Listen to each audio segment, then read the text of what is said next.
Hello students. इस lecture में आप जानेंगे एक बहुत ही इंपॉर्टेंट रिएक्शन जिसका नाम है गैब्रियल थैलेमाइड सिंथेसिस। ये जो रिएक्शन होती है ये अमाइंस की प्रिपरेशन में यूज़ होता है। अब actually it is not use for preparation of every amine, ये बेसिकली 1 डिग्री अमाइन की प्रिपरेशन में इसका यूज़ होता है। आइए देखते हैं इसका नाम जो आया वो कहाँ से आया। तो देखिए, इस रिएक्शन का नाम आपने देखा गैब्रियल थैलेमाइड सिंथेसिस है। किसका ये सिंथेसिस होता है? ये सिंथेसिस होता है अमाइन का, है ना। गैब्रियल यहाँ पे जो है वो एक साइंटिस्ट का नाम है। और जो थैलेमाइड है, और थैलेमाइड ये स्पीसी जो आपको दिखाई दे रही है, बड़ा सा कंपाउंड आपको जो दिखाई दे रहा है, ये है थैलेमाइड, है ना। So this compound is known as phthalimide. ठीक है। अब थैलेमाइड एक्चुअली जो नाम आता है ये आता है इसके कोरस्पॉन्डिंग एसिड से जिससे डेवलप हुआ है। इसका कोरस्पॉन्डिंग एसिड जो होता है गर्ल्स एंड बॉयज़, वो होता है कुछ ऐसा। ये जो एसिड होता है इसको क्या बोलते हैं? इसको बोलते हैं phthalic acid. It is known as phthalic acid. इस एसिड से एक्चुअली ये इमाइड फॉर्म हुआ है, तो इसलिए इसको क्या बोलते हैं? थैलेमाइड बोलते हैं। अब थैलेमाइड का फाइनल आउटकम क्या है, हम बनाना क्या चाह रहे हैं? तो बेसिकली इस रिएक्शन में 1 डिग्री अमाइन ही बनता है, यानी this reaction is use for the preparation of 1 degree amine only. ठीक है। इसके बाद साइड में एक बाई प्रोडक्ट भी बन रहा है, तो इस पर भी फोकस करने की आपको ज़रूरत नहीं है। तो आपने देखा ओवरऑल इस रिएक्शन में हुआ क्या? थैलेमाइड रिएक्शन करता है, रिएक्शन करके फाइनली जो आउटकम हमारे पास आता है वो आता है 1 डिग्री अमाइन। अब ये होता किसकी प्रेजेंस में? तो देखिए, मैं इसमें रिएजेंट्स जो है वो आपको बताता हूँ कौन कौन से होते हैं। सबसे पहले हम इसमें यूज़ करते हैं KOH का। ठीक है। KOH इज़ अ बेस, तो देखते हैं KOH यहाँ पे क्या करेगा। सेकेंड यहाँ पे हमको लेना पड़ेगा alkyl halide, we will take RX। ठीक है। इसके बाद थर्ड फाइनली हमें लेना पड़ेगा इसमें एक्वस सॉल्यूशन ऑफ NaOH। तो स्टूडेंट्स आइए देखते हैं इसका मैकेनिज्म, ये रिएक्शन कैसे होगी। तो देखिए, इन द मैकेनिज्म ये हमारे पास थैलेमाइड है, दिस इज आर थैलेमाइड, है ना। और सबसे पहले हमने क्या लिया था? KOH, तो KOH से हमें मिलेगा OH माइनस। जैसा कि आप सभी जानते हैं, किसी भी नेगेटिवली चार्ज स्पीसी को पॉजिटिव चार्ज ज़िंदगी में बहुत पसंद है, तो वो पॉजिटिव चार्ज के लिए ढूंढेगा, घूमेगा लाइफ में। तो आपने देखा कि जो कार्बन है इस पर भी डेल्टा प्लस है, उसके अलावा जो हाइड्रोजन एटम है इस पर भी डेल्टा प्लस है। अब कंपटीशन है ना, कि कौन से प्लस में ज़्यादा अट्रैक्शन होगा, किसको ये निकालेगा।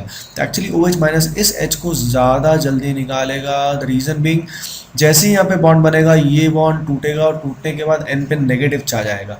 अब पॉइंट इज दैट ये नेगेटिव चार्ज ऊपर भी CO के साथ और नीचे भी C डबल बॉन्डों के साथ क्या करेगा? Resonance. This particular ion is resonance stabilised. ठीक है। इस वजह से यहाँ पे H निकलना काफ़ी फिजिबल है, प्रॉफिटेबल है। अब ये जो नेगेटिवली चार्ज एंटिटी है, अगेन इस नेगेटिवली चार्ज एंटिटी को RX में किसकी तलाश होगी? पॉजिटिव चार्ज की। तो आप सभी को पता है RX बॉन्ड में X की इलेक्ट्रॉन नेगेटिविटी ज़्यादा होने की वजह से X पे नेगेटिव है और R पे पॉजिटिव है, तो ये N नेगेटिव अपना इलेक्ट्रॉन इस R को देगा, जिसमें N में और R में बॉन्ड बनेगा और ये बॉन्ड ब्रेक हो जाएगा। ठीक है। तो इस प्रोसेस में यहाँ पे क्या हो जाएगा? R ग्रुप सब्स्टिट्यूट हो जाएगा, है ना। ये जो स्टेप आपने देखा, इस स्टेप में जो मैकेनिज्म फॉलो होता है इसको बोलते हैं SL2, जिसमें सिंगल स्टेप में हेलोजन को रिप्लेस करके ये न्यूक्लियोफाइल आ जाता है। ठीक है।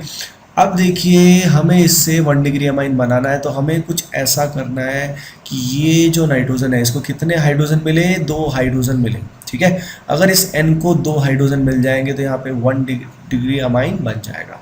तो इसके लिए हम यूज़ करेंगे NaOH का। ये जो NaOH है इसके 2 यूनिट्स यहाँ पे कंज्यूम होंगे, है ना। अब रिएक्शन में मैकेनिज्म थोड़ा सा लेंथी हो जाएगा, तो इसका शॉर्टकट मैं आपको डायरेक्टली बनाता हूँ। इसमें जो CN बॉन्ड है इसको आप ब्रेक करेंगे, इसमें भी आप CN बॉन्ड को ब्रेक करेंगे। ब्रेक करने के बाद N की कितनी वैलेंसी फ्री होंगी? 2 वैलेंसी फ्री होंगी, एक तो ऊपर और एक कौन सी? नीचे से। ठीक है। अब जैसी वैलेंसी फ्री होगी आप इस N को कितने H प्रोवाइड करेंगे? 2 हाइड्रोजन। ये किससे मिलेंगे? ये सॉल्यूशन से मिलेंगे, है ना। तो यहाँ पे this will convert to 1 degree amine. अब देखिए, बात करते हैं इस कार्बन की। इस कार्बन की वैलेंसी भी फ्री हो जाएगी, इस कार्बन की वैलेंसी भी फ्री हो जाएगी। ठीक है। अब देखो, बात है कुछ ऐसी, अगर इसकी वैलेंसी फ्री होगी तो उस पर्टिकुलर कार्बन पे OH माइनस अवेलेबल होगा, तो यहाँ पे इनिशियली बनेगा OH, लेकिन finally what will happen, as the medium is basic this acid will convert to its salt. यह एसिड इसके सॉल्ट में कन्वर्ट हो जाएगा, जिसमें इसका H प्लस निकल जाएगा, O पे माइनस आएगा। ठीक है। तो आपने देखा फाइनल आउटकम जो बनता है वो क्या बनता है? नेगेटिवली चार्ज स्पीसी, यानी सॉल्ट ऑफ थैलिक एसिड, है ना। ये सॉल्ट जो होता है क्या होता है, sodium phthalate, it is known as sodium phthalate, ठीक है। तो आइए देखिए इस रिएक्शन में हमने क्या सीखा। इस रिएक्शन में हमने देखा कि थैलिमाइड जो होता है इसकी रिएक्शन पहले KOH के साथ होती है, जिसमें इसका H+ निकल जाता है, N पे माइनस आता है, फिर ये क्या करता है, RX पे अटैक करता है, हमला करता है, जिससे यहाँ पे R का सब्सटीट्यूशन हो जाता है। फिर 2 मोल्स NaOH के यहाँ पे कंज्यूम होते हैं, जिसमें CN के बॉन्ड ब्रेक होते हैं। N की कितनी वैलेंसी फ्री होती है, 2, which is satisfied by hydrogens, ठीक है। तो इस तरीके से हमने रिएक्शन किया। अब इसका एक एग्जाम्पल लेते हैं, तो लेट अस सी, देखते हैं इस एग्जाम्पल में क्या होता है। तो हमने फिर से लिया है थैलेमाइड, पहले सेम KOH लिया है, फिर देखिए RX को मैंने रिप्लेस कर दिया PHCH2Cl से, यानी बेंजाइल क्लोराइड से, और फिर सेम लास्ट पे मैंने लिया है NaOH।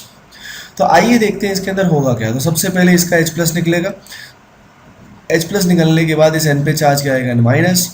अब ये N- जो है इसको प्लस चाहिए, तो जो ये Cl से कार्बन जुड़ा होगा इस पे चार्ज क्या होगा, Δ+, N- इस पे अटैक करेगा और Cl को हटा देगा। इस प्रोसेस में जो स्पीसी तैयार होगी स्टूडेंट्स, उसको देखते हैं, आइए देखते हैं वो कैसी होगी। यहाँ पे N का बॉन्ड कार्बन से बना है, ठीक है। तो N और कार्बन में बॉन्ड बना, NCH2, और यहाँ पे क्या आएगा, PH, दैट इज बेंजीन, और यहाँ पे क्या होगा, C डबल बॉन्ड, ठीक है।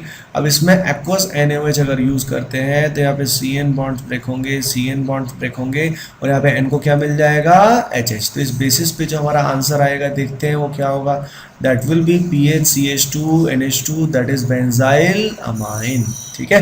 तो स्टूडेंट्स आपने देखा किस तरीके से हम ओवरऑल क्या कर सकते हैं, यहाँ पे R को हमेशा सब्स्टिट्यूट कर सकते हैं ना, यानी विदाउट मैकेनिज्म इटसेल्फ हम डायरेक्टली इस क्वेश्चन को सॉल्व कर सकते थे। हम सीधा ये जो PHCH2 दिखाई दे रहा है यहाँ पे इसमें वैल्यू पुट करके आंसर कर सकते थे, पर आपको कंसेप्ट स्ट्रॉन्ग करने के लिए मैकेनिज्म्स आने चाहिए, अदरवाइज आपकी ऑर्गेनिक केमिस्ट्री उतनी स्ट्रॉन्ग नहीं हो पाएगी।